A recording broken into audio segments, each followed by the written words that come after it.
اعوذ باللہ من الشیطان الرجیم بسم اللہ الرحمن الرحیم۔ اللہ تعالیٰ نے حضرت نوح علیہ السلام کا واقعہ بہت تفصیل سے بیان کیا، میں بھی بتا دیتا ہوں جلدی۔ وَلَقَدْ أَرْسَلْنَا نُوحًا إِلَىٰ قَوْمِهِ، ہم نے نوح کو ان کی قوم کی طرف بھیجا، انہوں نے کہا میں تمہیں اللہ کے عذاب سے ڈراتا ہوں۔ لوگ کہنے لگے مَا نَرَاكَ إِلَّا بَشَرًا مِثْلَنَا، آپ تو ہماری طرح کے انسان ہیں۔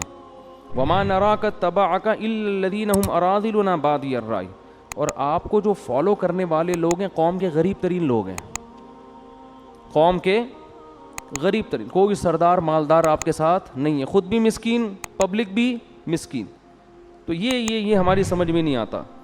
وَمَا نَرَىٰ لَكُمْ عَلَيْنَا مِنْ فَضْلٍ، ہم نہیں دیکھتے کہ آپ کو ہم پر کوئی فضیلت ہو۔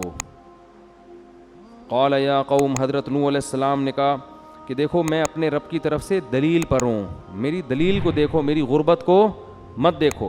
اور کہنے لگے لا اسألکم علیہ مالا، میں تم سے اس دین کی تبلیغ پر پیسوں کا مطالبہ نہیں کر رہا، اس میں میرا کوئی ذاتی مفاد نہیں ہے۔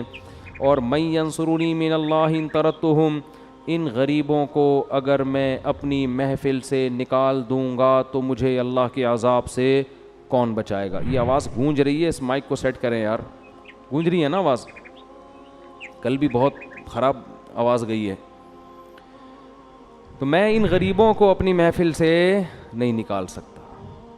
اسلام کی دعوت سب کے لیے بھائی، امیر غریب سب برابر ہیں اس میں۔ اور میں تم سے یہ نہیں کہتا کہ میرے پاس اللہ کے خزانے ہیں، نہ میں غیب کا علم جانتا ہوں، نہ میں فرشتہ ہوں۔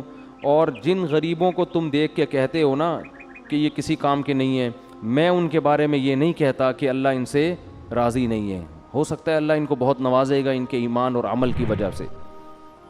تو اللہ فرماتے ہیں 950 سال نوح علیہ السلام دعوت دیتے یہاں تک پہنچ گئے کہ قوم پھر ایک دن آپ سے کہنے لگی یا نوح قد جادلتنا فاکثرت جدالنا، اے نوح تو نے جھگڑا کیا اور بہت ہی کر لیا، 950 سال ہو گئے ہماری تیری بحث کو، تو یہ کہتا ہے کہ ان بتوں کی عبادت چھوڑ دو، ہم کہتے ہیں باپ دادا سے کرتے آ رہے ہیں۔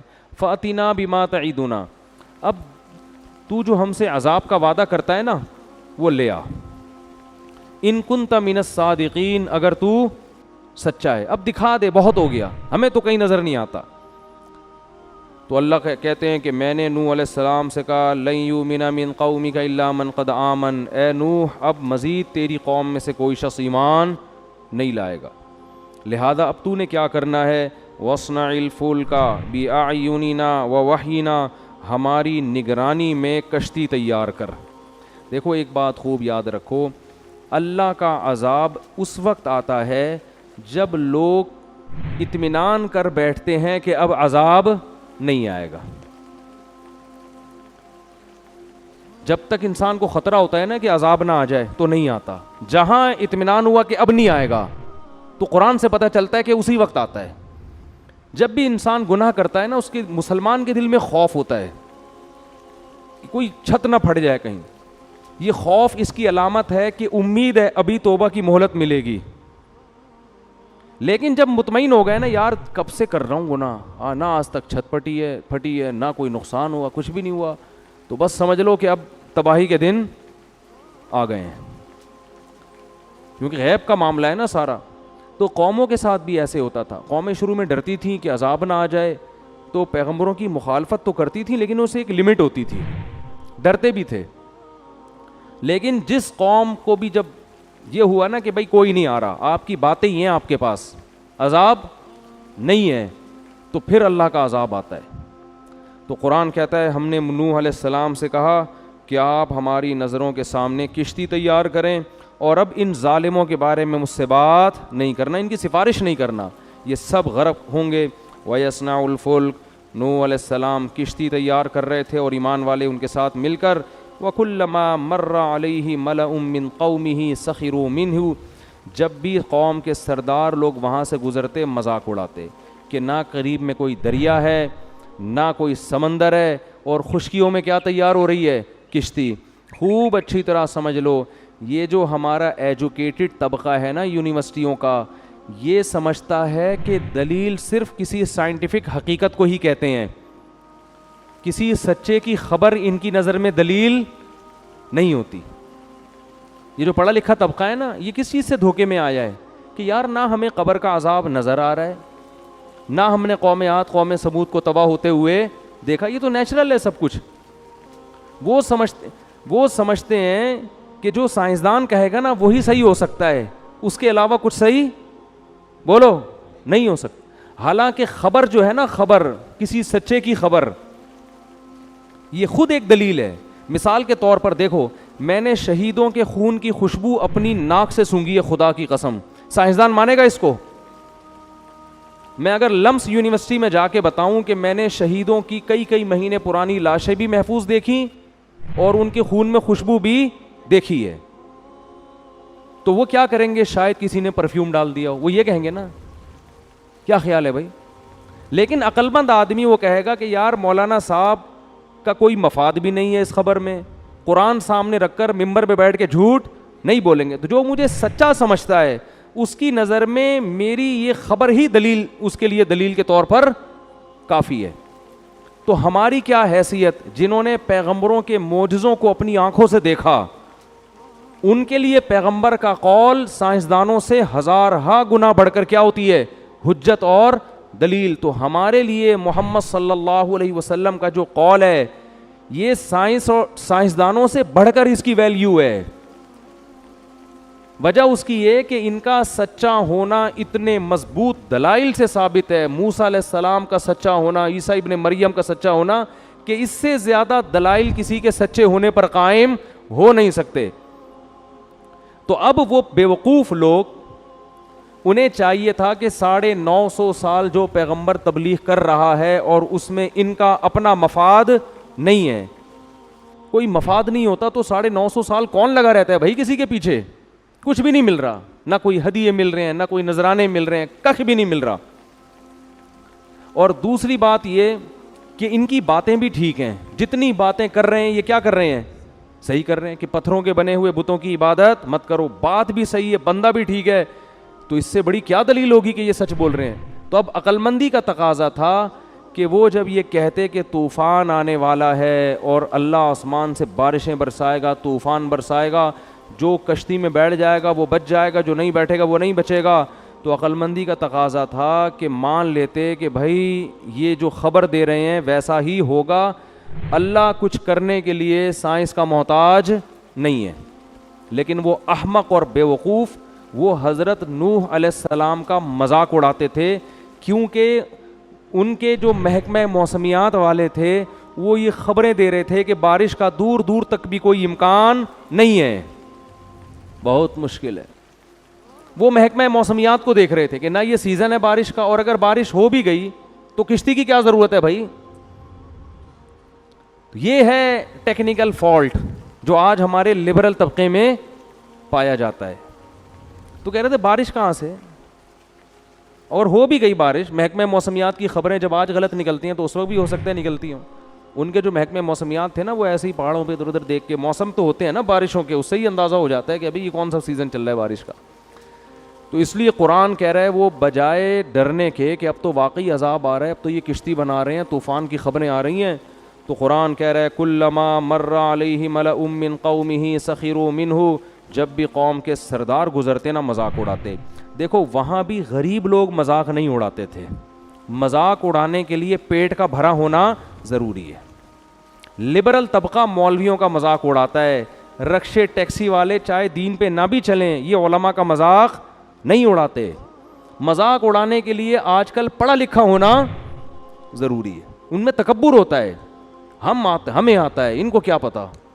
پیٹ بھرا ہو, گاڑی ہو, اچھا گھر ہو تو ہری ہری انسان کو سوچتی ہے, دولت آتی ہے نا تو تکبر بھی ساتھ ساتھ آتا ہے. تو قرآن کہہ رہا ہے کہ جو قوم کے بڑے بڑے لوگ تھے, چھوٹے موٹے نہیں, غیر مسلموں میں چھوٹے بھی تھے, لیکن الملا بڑے بڑے جو قوم کے لوگ تھے نا وڈیرے ٹائپ کے, وہ جب بھی گزرتے نوح علیہ السلام کو دیکھتے کہ کشتی بنا رہے ہیں, لوگ بھی بنا رہے ہیں, سخروا منہ, تو تمسخر کرتے, مذاق اڑاتے. ان کو دیکھو مولویوں کو کیا ہو گیا, ان کو سمجھ رہے ہیں, ان کو دیکھو کیا ہو گیا ہے. تو نوح علیہ السلام فرماتے ہیں ان تسخروا منا فإنا نسخر منکم کما تسخرون, آج تم ہمارا مذاق اڑا لو تھوڑے دنوں میں ہم تمہارا مذاق اڑائیں گے. فسوف تعلمون، ان قریب پتہ چل جائے گا کون ہے جس پر ذلیل کرنے والا عذاب نازل ہونے والا ہے، ایسا عذاب جو اس کو رسوا کر کے رکھ دے گا. قرآن کہہ رہے حتی اذا جاء امرنا، یہاں تک کہ جب ہمارا حکم آ پہنچا، وفارت تنور، اور زمین میں جتنے تنور تھے نا، دراڑیں تھیں زمین میں، جتنے سوراخ تھے، سب سے پانی ابلنا شروع ہو گیا. فارا کا مطلب ہوتا ہے ابلنا. اتنی اسپیڈ سے پانی نکلنا شروع ہوا ہے، زمین کے چشمے اللہ نے جاری کر دیے سارے. زمین سے پانی اگلنا شروع ہوا اور آسمان سے پانی اللہ نے انڈیلنا شروع کر دیا. اتنی تیز بارشیں اور زمین سے بھی پانی اگلنا شروع. فرمایا قل نحمل فیہا من کل زوجین اثنین، اے نوح اس کشتی میں جتنے بھی جانور ہیں ان میں ایک ایک جوڑا رکھ لیں، کیونکہ انسانوں کے ساتھ پانی اتنا زمین پہ آئے گا کہ اس میں سارے جانور بھی ہلاک ہو جائیں گے. تو یہ جتنے جانور ہمیں نظر آتے ہیں نا، یہ سب ان جانوروں کے آل اولاد ہے جو نوح علیہ السلام کے ساتھ کشتی میں سوار ہوئے تھے، الا یہ کہ پانی کے جانوروں. تو بہت بڑی کشتی بنائی اور سارے، یا ہو سکتا ہے کچھ جانور اللہ نے بعد میں پیدا کیے ہوں. تو خیر جوڑے رکھ لیے اس میں. فرمایا ومن آمن، اور جتنے لوگ آپ کے ساتھ ایمان لائے ہیں نا ان کو بھی اس کشتی میں سوار کر لیں. وقال ارکبوا فیہا بسم اللہ مجریہا ومرساہا، اور اللہ نے فرمایا اس کشتی میں بیٹھ کر اللہ سے دعا مانگو کہ اللہ ہی کے نام سے اس کا چلنا ہے اور اللہ ہی کے نام سے اس کا رکنا ہے. یہ دعا ہے کشتی میں بیٹھنے کی بھی اور گاڑی کی بھی. لوگ گاڑی میں بیٹھ کے یہ دعا پڑھتے ہیں سبحان الذی سخر لنا ھذا وما کننا لہ مقرنین، یہ بھی ٹھیک ہے، لیکن گاڑی کی مشابہت کشتی سے زیادہ ہے. اس پہ کیا دلائل ہیں وہ ایک الگ ٹاپک ہے، اس لیے یہ والی دعا پڑھنی چاہیے. وہ بھی پڑھ لیں یہ بھی پڑھ لیں. تو ان ربی لغفور الرحیم، قرآن کہہ رہا ہے وہی تجری بہم فی موج. اب آپ دیکھو وہ غیر مسلموں نے دیکھ بھی لیا کہ کوئی محکمہ موسمیات کی خبر نہیں تھی، پھر بھی زمین سے پانی بھی اگل رہا ہے اور آسمان سے بھی گر رہا ہے، پھر بھی ان کو عقل بولو نہیں ہے کہ یار یہ اتفاق ہے، تیز بارش ہو رہی ہے. حالانکہ اب تو ایمان لانا چاہیے تھا نا، لیکن وہی ہے انسان کی عقل پہ جب پردے پڑتے ہیں نا خواہشات کے تو اسے بات سمجھ میں نہیں آتی. قرآن کہہ رہا ہے وہی تجری بہم فی موج کالجبال، پانی اتنا اکٹھا ہو گیا کہ بڑی بڑی موجیں بن گئی اور اس میں کشتی پہاڑ کی طرح ہچکولے کھا رہی ہے اور اس میں چل رہی ہے. ونادا نوح ابنہ وکان فی معزل، بہت سے لوگ اس وقت تک غرق ہو چکے تھے. نوح علیہ السلام نے اپنے بیٹے کو دیکھا جو ایک کنارے پہ کھڑا ہوا ہے. اس کو نوح علیہ السلام نے پکارا یا بنی ارکم معنا، اے میرے پیارے بچے، اے میرے پیارے بیٹے. بنیہ کا مطلب میرے پیارے بیٹے. محبت سے اس کو پکارا ارکم معنا، آ جاؤ ہمارے ساتھ کشتی میں سوار ہو جاؤ. اپنا بیٹا ایمان نہیں لایا دیکھیں. ولا تکم مع الکافرین، اور آج کافروں کا ساتھ مت دو، ان کے ساتھ مت ہو. کیا کہتا ہے جواب میں؟ قال سآوی الی جبل یعصمونی من الماء، ابا میں ایسے پہاڑ پہ چڑھ جاؤں گا جو مجھے پانی سے بچا لے گا. قد میرا لمبا ہے، پہاڑ تک تھوڑی پانی پہنچے گا، پہاڑ کے اوپر چڑھ جاؤں گا میں. قال لا عاصم اليوم من امر اللہ، فرمایا ہے میرے بیٹے آج اللہ کے اس عذاب سے تجھے کوئی نہیں بچا سکتا، صرف وہی بچے گا مر رحیم، جس پر اللہ کا رحم ہوگا. یہ وہ طوفان نہیں ہے جو نارملی آیا کرتے ہیں جن میں پہاڑوں پہ چڑھنے سے بچت ہو جاتی ہے، یہ وہ نہیں ہے. یہ اللہ نے قوم کو تباہ کرنے کا ارادہ کیا ہے. اللہ فرماتے ہیں ابھی یہ آپس میں نوح علیہ السلام اور ان کے بیٹے کا مکالمہ چل رہا ہے. وحال بینہم الموج، ایک بہت بڑی لہر آئی ہے. فکان من المغرقین، اور اس لہر نے نوح علیہ السلام کے بیٹے کو پانی کے اندر غرق کر دیا، پوری قوم کو تباہ کر دیا اللہ نے. اور قرآن میں دوسرے مقام پر آتا ہے اغرقوا فادخلوا نارا، پانی کے اندر غرق کیا اور آگ میں داخل کر دیا. پانی کے اندر غرق کیا اور فا کہتے ہیں تعقیب مع الوصل، فوراً کوئی کام ہو، ادھر پانی میں غرق ہوئے ادھر فوراً آگ میں داخل. اس سے علماء نے استدلال کیا ہے کہ عذاب قبر کے لیے قبر میں دفن ہونا ضروری نہیں ہے. اگر کسی کی لاش کو آپ پانی کے اندر بھی پھینک دیں گے, اللہ اسی پانی کے اندر قبر کا عذاب اس کے لیے پیدا کر دے گا. اور قبر کے عذاب میں آگ ہوتی ہے, اسی پانی کے اندر اللہ اس کے لیے آگ کا انتظام کریں گے. یہ بالکل ایسے ہی ہے جیسے آپ ایئر کنڈیشن روم میں سو رہے ہو اور آپ کو خواب میں پھانسی کے گھاٹ پہ لے جایا جا رہا ہو, خواب میں آپ کو آگ میں ڈالا جا رہا ہو, تو کس قدر تکلیف ہوگی آپ کو, حالانکہ آپ کی باڈی کہاں رکھی ہوئی ہے, اے سی ایئر کنڈیشن ٹھنڈی جگہ پہ رکھی ہوئی ہے, برف میں آپ لیٹے ہوئے ہیں. تو جیسے سوتا ہوا آدمی, اس پر جو گزر رہی ہوتی ہے وہ سوتا ہوا آدمی جانتا ہے, ایسے ہی مرنے کے بعد آپ قبر کے اندر ہوں یا پانی کے اندر ہوں, لیکن آپ پہ جو گزرتی ہے وہ آپ جانتے ہیں اور آپ کا رب جانتا ہے. اللہ ہم سب کو اس عذاب قبر سے محفوظ رکھے. فرعون کے بارے میں بھی ہے, فرعون تو ہمیں عجائب گھر میں نظر آتا ہے لیٹا ہوا, قرآن کہہ رہے ہیں نہیں, النار ایک آگ ہے, یعرضون علیہا غدوا وعشیا, اس آگ میں اس کو صبح بھی جلایا جاتا ہے اور شام بھی جلایا جاتا ہے. ویوم تقوم الساعہ, اور جس دن قیامت قائم ہوگی, ادخلوا آل فرعون اشد العذاب, حکم ہوگا کہ اس سے بڑی آگ میں اس کو داخل کر دو. برزخ تو کم درجے کا عذاب ہے, جہنم اس سے بڑی چیز ہے. اللہ ہم سب کو محفوظ رکھے. تو فرمایا فکان من المغرقین وقیل یا ارض ابلعی ماءک, اتنا پانی تھا نا زمین میں, اتنا پانی پیدا ہو چکا تھا کہ قرآن کی بلاغت دیکھو. اب ایسا نہیں ہوا کہ اللہ نے زمین کو حکم دیا ہو کہ پانی آہستہ آہستہ, جیسے بہت زیادہ پانی جب کھڑا ہو جاتا ہے تو اس کو ختم ہونے میں بھی کئی مہینے لگتے ہیں, پانی جذب ہونے میں, ہوا میں اڑنے میں, دھوپ بخارات بن کے. لیکن اتنا پانی ہو گیا تھا کہ اب انسانوں کے لیے زمین پہ رہنا ممکن نہیں تھا. اس لیے قرآن کہتا ہے قیل یا ارضو, اللہ فرماتے ہم نے کہا اے زمین ابلعی ماءکی, پانی کو نگلنا شروع کر, جذب نہیں کرنا ہے, گھونٹ بھر بھر کے بولو پینا ہے, تو نے نگلنا ہے. وَيَا سَمَاءُ أَقْلِعِي, اور آسمان سے اتنا پانی برس رہا تھا کہ اللہ نے آسمان کو تھمنے کا حکم نہیں دیا, کیونکہ اتنا پانی جب برستا ہے تو تھمتے تھمتے بھی بہت برس جاتا ہے. تو اللہ فرماتے ہم نے کہا اقلعی, اس پانی کو اکھاڑ کے پھینک دے. جیسے کوئی چیز جڑ سے اکھاڑ کے پھینک دی جاتی ہے نا, اس کا نام و نشان ختم ہو. یہ بلاغت ہے قرآن کی کہ اس پانی سے اپنا کنیکشن کیا کر دے, ختم, تعلق ختم کر دے, ایسے ایک دم اسٹاپ, رک جائے.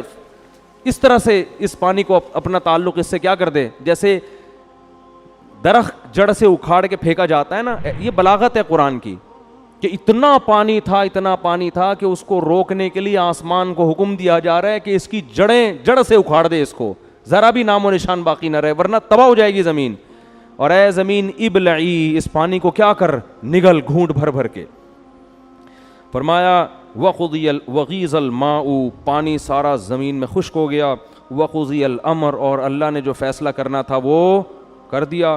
واستوت علی الجودی, اور جودی ایک پہاڑ تھا, اس پہاڑ پہ نوح علیہ السلام کی کشتی جا کے ٹھہر گئی.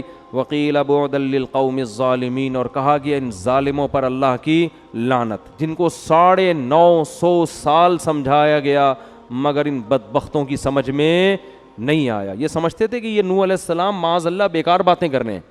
آج بھی ایسا ہی ہے بھائی, اسلام کی دعوت, یہ حلال ہے, یہ حرام ہے, زنا کے قریب مت جاؤ, سود مت کھاؤ, نماز قضا مت کرو, یا آپ باتیں سمجھاؤ نا تو دنیا میں سب سے فضول باتیں انسان کو یہ لگتی ہیں. کوئی اور بات کرو تو ایک دم اس کو بتاؤ یار وہ ایک پلاٹ آیا ہوا مارکیٹ میں بکنے کے لیے, فوراً کان کھڑے ہو جائے, یار وہ بحریہ ٹاؤن کے پلاٹ ہو گئے ہیں تھوڑے سے سستے, ایک دم آدمی جوش میں آ جائے. ہوتا ہے کہ نہیں ہوتا؟ تو ہماری نظر میں سب سے ہلکی دعوت اللہ کی ہے, اللہ کی نظر میں سب سے بھاری دعوت اللہ کی ہے. تو اللہ کی نظر میں سب سے زیادہ اہمیت اس کی ہے. تو قرآن کہتا ہے وَنَادَى نُوحٌ رَبَّهُ, نوح علیہ السلام نے اپنے رب کو پکارا. فقال رب ان ابنی من اہلی, اے اللہ میرا بیٹا بھی میرے اہل و عیال میں سے ہے اور وہ میرے آنکھوں کے سامنے غرق ہو گیا. وَإِنَّ وَعْدَكَ الْحَقُّ, تو نے وعدہ کیا تھا کہ میرے اہل و عیال کی حفاظت کرے گا, تیرا وعدہ جھوٹا نہیں ہو سکتا. اللہ تعالیٰ فرماتے ہیں یا نوح انہو لیس من اہلک، تیرا بیٹا تیرے اہل و عیال میں سے نہیں ہے، انہو عمل غیر صالح، اس کا عمل ٹھیک نہیں ہے، فلا تسألنی ما لیس لک بہ علم، ایسا سوال مجھ سے مت کر جس کے جائز ہونے کی تیرے پاس دلیل نہیں ہے، انی اعظک ان تکون من الجاہلین، اے نوح میں تجھے نصیحت کر رہا ہوں تاکہ تو ناسمجھ لوگوں میں سے نہ ہو جائے۔ حضرت نوح علیہ السلام کو اندازہ ہوا کہ اللہ میرے اس مطالبے پہ شدید غضبناک ہوئے، فوراً توبہ استغفار کرنے لگے۔ اعوذ بک ان اسألک ما لیس بہ علم، اے اللہ میں تیری پناہ مانگتا ہوں کہ میں تجھ سے ایسی دعا مانگوں جس کے جائز ہونے کی میرے پاس دلیل نہ ہو، وَإِلَّا تَغْفِرْ لِي وَتَرْحَمْنِي، اگر تو نے میرے اس دعا پر میری مغفرت نہ کی اور مجھ پہ رحم نہ کیا، اکم من الخاسرین، میں خسارے والوں میں سے ہو جاؤں گا۔ مغفرت کر رہے ہیں کہ میں نے یہ دعا کیوں مانگی۔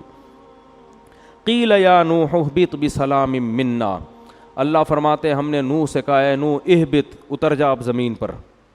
نوح علیہ السلام کا طوفان وہ تھا جس میں ساری دنیا کے سارے انسانوں کو اللہ نے ہلاک کر دیا تھا، یا تو اس لیے کہ طوفان پوری زمین پر آیا، یا اس لیے کہ اس وقت دنیا کی آبادی اسی ایریے میں تھی، سب لاکھوں لوگ تھے، سب ہلاک ہو گئے۔ اللہ کہتے ہیں ہم نے نوح سے کہا کہ آپ سلامتی کے ساتھ اتر جائیں، وبرکات علیک، اب اللہ کی آپ پر برکتیں ہوں گی کیونکہ زمین گناہوں سے پاک ہو گئی ہے، وعلی امم ممن معک، اور جو لوگ آپ کے ساتھ ہیں ان پر بھی اللہ کی برکتیں۔ تو نوح علیہ السلام کے 3 بیٹے تھے، اس میں حام، سام اور یافس، جن کے نام آسمانی کتابوں میں لکھے ہوئے ہیں۔ آگے جتنی بھی نسل چلی ہے وہ ان 3 بیٹوں سے چلی ہے، تو اسی لیے حضرت نوح علیہ السلام کو آدم ثانی کہا جاتا ہے، دوسرے آدم۔